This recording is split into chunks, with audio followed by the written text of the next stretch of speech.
කරගත්ත ඔයාලා වෙනද වගේම HCK YouTube channel එකට සාදරයෙන් පිළිගන්නවා. අද මම ගෙනාවේ එක්කෙනෙක් මගෙන් කමෙන්ට් එකක් වශයෙන් ඉල්ලලා තිබ්බ වීඩියෝ එකක්. ඒ තමයි ෆිල්ටර් ගැන. ඉතින් බොහොම ස්තුතියි කියලා කියනවා මොකද කමෙන්ට් කරලා තිබ්බට. මොකද ගොඩක් අය කමෙන්ට් කරලා තිබුණේ නැහැ. කමෙන්ට් කරපු නිසා මම ඉක්මනට මේ වීඩියෝ එක ගෙනාවා. මොකද ගොඩක් දිනකට මේ වීඩියෝ එක වැදගත් වීඩියෝ එකක්. මොකද මාළු හදන්න ගත්තට මාළුන්ට ගැලපෙන ෆිල්ටර් හොයන්න සමහරක් කට්ටිය දන්නේ නැහැ. ඉතින් අපි කතා කරමු අද මේ වීඩියෝ එකෙන් ෆිල්ටර් වර්ග මොනවද, ෆිල්ටර් වලට ගැලපෙන මාළු වර්ග මොනවද, ෆිල්ටර් වලට හදින ටැංක් සයිස් මොනවද, ඒ ෆිල්ටර් වලට ගැලපෙන සයිස් ගැන. ඉතින් අපි ඉස්සෙල්ලම කතා කරමු මේ ෆිල්ටර් වලට ගැලපෙන කියන්නේ පළවෙනියට අපිට මුලින්දන් ටැංකියක් හදනකොට ගැලපෙන ෆිල්ටර් එක මොකක්ද කියලා. ඉතින් මේ ෆිල්ටර් ගැන ඔයාලට කතා කරන්න ගියොත් ගොඩක් ලොකු තේරීමක් ගන්න පුළුවන් මේ ෆිල්ටර් ගැන. ඉතින් අපි පළවෙනියට අපිට හදන්න හොඳ ෆිල්ටර් එකක් බලමු. ඉතින් පළවෙනි ෆිල්ටර් වෙන්නේ ගොඩක් දෙනෙක්ට අඩුම විලකින් ගන්න පුළුවන්. හැබැයි හොඳටම ෆිල්ටර් වෙන ෆිල්ටර් එකක් වෙන ස්පොන්ජ් ෆිල්ටර් එක ගැන. ගොඩක් අය ලොකු ෆිල්ටර් වලට යනවා. මම ගත්තෙත් මේ ෆිල්ටර් එක. මොකද බැක්ටීරියා ආසාදන වළක්වන්න පුළුවන් හොඳ ෆිල්ටර් එකක්. පොද ගෝල්ඩ් ෆිෂ් ලාගේ මාළුන්ට මේක තරමක් මදි වුණත් දැන් මේක හොඳට ෆිල්ටර් වෙන ෆිල්ටර් එකක්. ඉතින් මේක ගත්තොත් ඔයාලට මේක ඉස්සහම බලන්න පුළුවන් ස්පොන්ජ් ෆිල්ටර් එකක්. ඒ ස්පොන්ජ් එකක් තියෙනවා. ඒ ස්පොන්ජ් එකකින් ඒවියේෂන් ලයින් එකක්, ඒ කියන්නේ ඔක්සිජන් ලයින් එක උඩ අර හෝල් එකට ගැහුවාන් පස්සේ ඒකෙන් ඔක්සිජන් නිපද වෙලා උඩට යනවා. එතකොට ඒකෙන් ඔක්සිජන් වල ටැංකිය ඇතුළේ ගන්න වාතය ටික උරා ගන්න. එතකොට අර කුණුත් උරා ගන්න එක සිදු වෙනවා. ඉතින් ඒක නිසා මේක හොඳ ෆිල්ටර් එකක් ලෙස අපිට ගන්න හැකියාවක් තියෙනවා. ඉතින් ඊට අමතරව මේක ගැලපෙන මාළු ගත්තොත් ඔයාලට ෆයිටර්ස්ලා ටෙඩ්‍රෝ ಜಾති වගේ මාළුන්ට ගන්න පුළුවන්. මොකද ගෝල්ඩ් ෆිෂ්ලා නම් මම අනුමත කරන්නේ නැහැ. මොකද බංගාත් ගෝල්ඩ් ෆිෂ් ටැංකියට මම මේ ෆිල්ටර් එක දැම්ම. ඒ සාර්ථකුන්නේ නැහැ. හොඳට ෆිල්ටර් වාදනයක් උන්නේ නැහැ. හොඳට ෆිල්ටර් එකක් උන්නේ නැහැ මේකෙන්. ඉතින් මේකට මම ගෝල්ඩ් ෆිෂ්ලට හරියන ෆිල්ටර් එකක් ඉස්සරහට කියන්නම්. ඉතින් මේකට ගැලපෙන ටෙඩ්‍රෝ ಜಾති අතුළු අනෙකුත් මාළු ಜಾති ගැලපෙනවා. අනිකුත් මාළු කිව්වේ මොස්ටර් මාළුත් එක්ක නම් මේක හදන්න මේ මොස්ටර් මාළුට මීට වඩා හොඳ ෆිල්ටර් එකක් ඕනවා. ඉතින් මේකට ගැලපෙන මාළු ගත්තොත් ටෙඩ්‍රෝ ಜಾති, එතකොට තව පොඩි ශ්‍රිම්ප් වර්ග වලට මේ ෆිල්ටර් එක සෑහෙන වටින ෆිල්ටර් එකක් වෙනවා. ඉතින් ඉස්සරහට අපි කතා කරමු දෙවෙනි ෆිල්ටර් එක මොකද්ද? මේ ෆිල්ටර් එකෙන් වෙන දේවල් මේ ෆිල්ටර් එකෙන් මාළුන්ට හිත කරද කියලා බලන්න යන්න. අපි එහෙනම් ඊළඟ ෆිල්ටර් එක ගැන කතා කරන්න යන්න. ඉතින් දෙවෙනි ෆිල්ටර් එක තමයි මම සෑහෙන ආසාවෙන් බලන් ඉන්න. මම හදන්නම ආස මාරුත් එක්ක හදන්න පුළුවන් ෆිල්ටර් එකක් තමයි හැංගොප් බෑග් ෆිල්ටර් එක.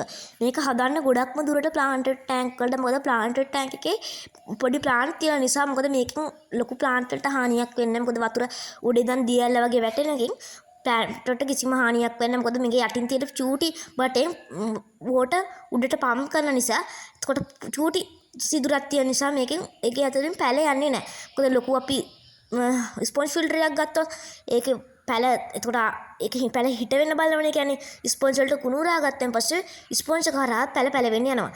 ඉතින් මේ ෆිල්ටර් එකට මම හරිම ආස වෙන හේතුව වෙන්නේ ඒක තමයි. මොකද මේ ස්පොන්ජ් ෆිල්ටර් එක හරියම නිකන් සාම්ප් එකක් ගහපු ෆිල්ටර් එකක් වගේ. ඉතින් ඊට අමතරව ගත්තොත් මේක නිකන් ශ්‍රිම්ප් වගේ හදනකොටත් ගොඩක්ම ගැලපෙන ෆිල්ටර් එකක්. ඉතින් මේකෙන් ගොඩක් හොඳ ෆිල්ටර් එකක් වෙනවා. මේක හැංගොක් බෑග් කියන්නේ මේක ග්ලාස් එකේ නිකන් තියලා මොකද ෆිල්ටර් එක කරන්න පුළුවන්. ඒක නිකන් සාමාන්‍යයෙන් පල්ලෙහා ඉඳන් වතුර උඩට අරගෙන ගිහිල්ලා කරන ෆිල්ටර් සෙටප් එකක් වගේ. ඉතින් මේ වීඩියෝ එකට හදන්න මේ කියන්නේ මේ ෆිල්ටර් එකට හදන්න පුළුවන් මාළු වෙන කතා කරොත් ඔයාලට සාමාන්‍යයෙන් ටෙඩ්‍රෝ ಜಾති වගේ ශ්‍රිම්ප් ಜಾති වගේ මාළු මේ ෆිල්ටර් එක හරහා ඔයාලට හදන්න හැකියාව තියෙනවා. ඉතින් හැංගොක් බෑග් ෆිල්ටර් එකකින් ස්පොන්ජ් වලින් ෆිල්ටර් වෙන ෆිල්ටර් එකක්. ඉතින් හැංගොක් බෑග් එක ගැන කතා කරන්න ගියොත් මම ඔච්චරයි කතා කරන්නේ. මොකද හැංගොක් බෑග් ෆිල්ටර් එක වෙළඳ පොලේ සාමාන්‍ය වෙලාවට හොයාගන්නත් නෑ. ඉතින් හැබැයි හැංගොක් බෑග් ෆිල්ටර් එකක් හදන්න පුළුවන් නම් සෑහෙන හොඳට ෆිල්ටර් වෙන වීඩියෝ එකක් ෆිල්ටර් එකක් වශයෙන් ගන්න ඔයාලට හැකියාව තියෙනවා. එහෙනම් අපි තුන්වෙනි ෆිල්ටර් එක ගැන කතා කරන්න යන්නේ. තුන්වෙනි ෆිල්ටර් එක තමයි මම ටිකක් අකමැති ෆිල්ටර් එකක් වෙන පවර් ෆිල්ටර් එක. මොකද මේක මට ටිකක් තේරෙනවා මාළුන්ට කරදරයක්. මොකද මේක පවර් එකෙන් වතුර එන නිසා මාළුන්ට නිකන් එහෙ මෙහෙ වැදිලා තලින්න පුළුවන්. ඉතින් ඒක නිසා මම මේ ෆිල්ටර් එකට අකමැතියි. හැබැයි මේක ෆිල්ටර් වෙන එක ගත්තොත් සෑහෙන හොඳට ෆිල්ටර් වෙනවා. මොකද මේකෙන් ෆිල්ටර් එක ගත්තොත් මේක පවර් ෆිල්ටර් එකක් නිසා මේක සෑහෙන දවස් 2-3කින් ඔයාලට හොඳටම ෆිල්ටර් කරගන්න හැකියාව තියෙනවා. ඉතින් මේකත් එක්ක කතා කරන්න ගියොත් මේ ෆිල්ටර් එකත් එක්ක හදන්න පුළුවන් අනිවාර්යයෙන්ම ගෝල්ඩ් ෆිෂ් මාළු. මොකද ගෝල්ඩ් ෆිෂ් මාළු ඉක්මනටම ටැංකියට සවුත්තු කරගන්න නිසා ඔයාලට මේ ෆිල්ටර් එක දාලා දවස් 2කින් විතර හොඳ පැහැදිලි පෙනුමක් ගන්න හැකියාව තියෙනවා ගෝල්ඩ් ෆිෂ් ටැංකිය. ඉතින් මේකත් ඔයාලට හොඳ ෆිල්ටර් එකක්. ඉතින් මේක ගැනත් මම ලොකුට කතා කරන්න යන්නේ නැහැ. මොකද කිව්වොත් මේ ෆිල්ටර් එක ගැන ගොඩක් අය මේ වෙන විට දන්නවා. අපි එහෙනම් ඊළඟ ෆිල්ටර් එක ගැන කතා කරන්න යමු. ඉතින් ඊළඟ ෆිල්ටරේ තමයි මොස්ට් ටැංකියකට ගැලපෙන සම් ෆිල්ටර් එක. මේක ගැන මම කතා කරන්නේ නැහැ. මොකද මේක ෆිල්ටර් එකක් නෙවෙයි. මේක අපි විසින් හදා ගන්න ඕන ෆිල්ටර් එකක්. ඇත්තම කිව්වොත් මේක ඔයාලට නිකන් අර වෝටර් පම්ප් එකකින් උඩට වතුර ගෙනහිල්ලා වෙනම ඔයාලට වීදුරු වගේ දාලා මේ පේන විදිහට එක එක ෆීටර් මීඩියාස් දාලා මේක ෆිල්ටර් එකකට සම් ෆිල්ටර් එකක් හදන්න හැකියාව තියෙනවා. අපි එහෙනම් ඊළඟට කතා කරන්න යම් ෆිල්ටර් වල බඩු ඒ කියන්නේ ෆිල්ටර් මීඩියාස් මොනවද කියලා. ඇත්තම කිව්වොත් මේ ෆිල්ටර් මීඩියාස් ගත්තොත් මොකද ඔයාලා සම් ෆිල්ටර් එකක් හදනවා නම් ඔයාලා මේ ෆිල්ටර් මීඩියාස් දාන්න හැකියාව තියෙනවා. ඉතින් මම ඉස්සරහට වීඩියෝ එකකුත් ගෙනවා ලේසියෙන්ම ගෙදර තිබ්බ ෆිල්ටර් එකක් හදාගන්න ආකාරය. ඉතින් මේකට ඔයාලට නිකන් වෝටර් පම්ප් එකක් අනිවාර්යෙන්ම ඕන. ඒක නිසා මේක මොකද වෝටර් පම්ප් එකක් නැතුව හදන්න සෑහෙන අමාරුයි. ඉතින් ඒකට අපිට අවශ්‍ය වෙනවා ceramic creams, ceramic bars, bio balls වගේ ස්පොන්ජ් වගේ දේවල් අපිට අවශ්‍ය වෙනවා.